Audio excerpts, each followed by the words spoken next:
na saúde e na doença, todos os dias da tua vida? Quero. Gustavo, queres receber Daniele por tua esposa e lhe prometes ser fiel, amar e respeitá-la na divina tristeza, na saúde e na doença, todos os dias da tua vida? Quero. Daniele, queres receber Gustavo por teu esposo e lhe prometes ser fiel, amar e respeitá-lo na divina tristeza, na saúde e na doença, todos os dias da tua vida? Quero. Manuel, queres receber Dolores por tua esposa e lhe prometes ser fiel, amar e respeitá-la na divina tristeza, na saúde e na doença, todos os dias da tua vida? Dolores, queres receber Manuel por teu esposo e lhe prometes ser fiel, amar e respeitá-la na divina tristeza, na saúde e na doença, todos os dias da tua vida?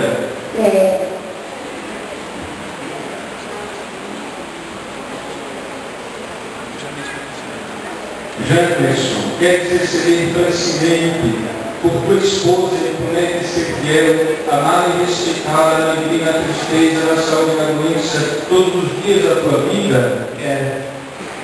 Francineide, queres receber Janderson por teu esposo e prometes ser fiel, amar e respeitá-la na divina tristeza, na saúde e na doença, todos os dias da tua vida?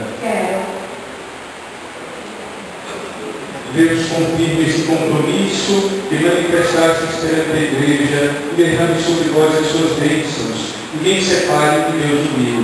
Vamos agora prosseguir a bênção das alianças.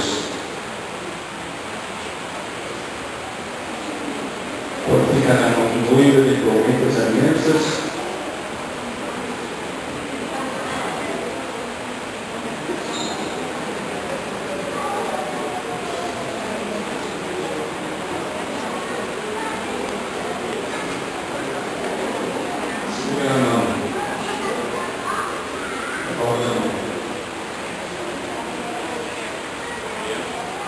Deus abençoe essas alianças que eles entregaram um ao outro e ensinaram em muita fidelidade.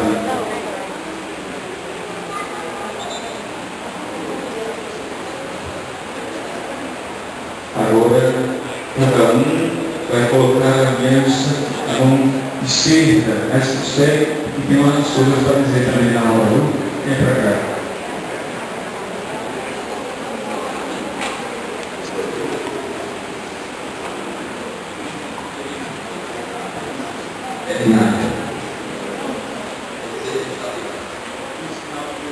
Em sinal do